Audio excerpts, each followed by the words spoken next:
Salut, aujourd'hui on va déballer une housse pour Arcos 50 Diamants.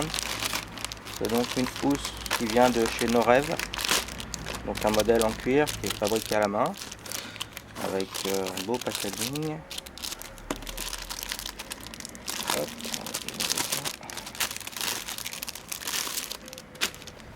Donc voici la boîte cartonnée.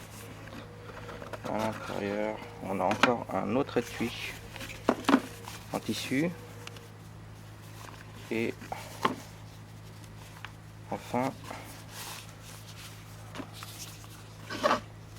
la coque en cuir. Donc alors déjà on voit que c'est quand même un modèle qui est assez rigide, assez résistant.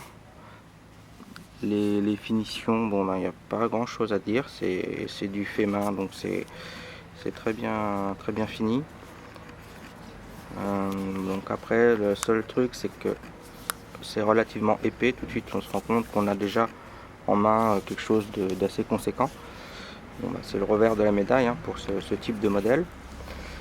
Alors moi j'avais choisi un modèle bleu clair, je pensais que ça pouvait aller plutôt bien avec le jaune fluo de l'Arcos 50 Diamants, qui était ici équipé d'une petite coque à 5 € achetée sur Amazon je crois.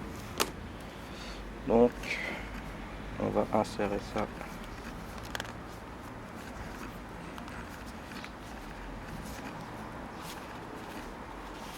Voilà.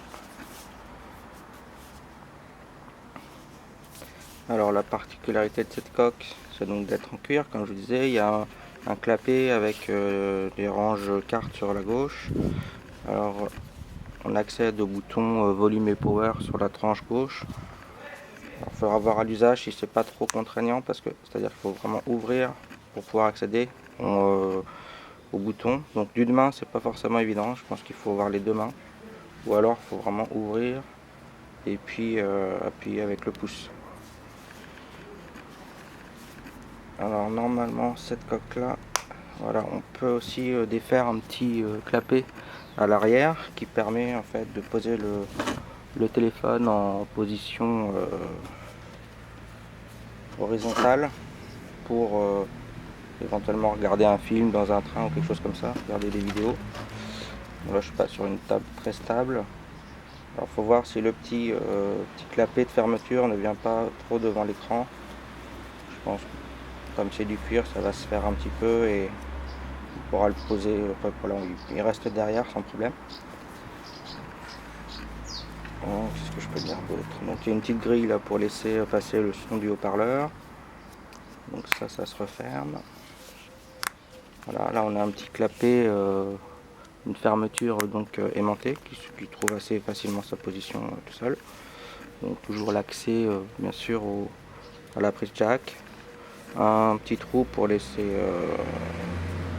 la place à l'appareil photo, et puis voilà. Bon, c'est un modèle plutôt bien fini qui respire la qualité de fabrication et la solidité.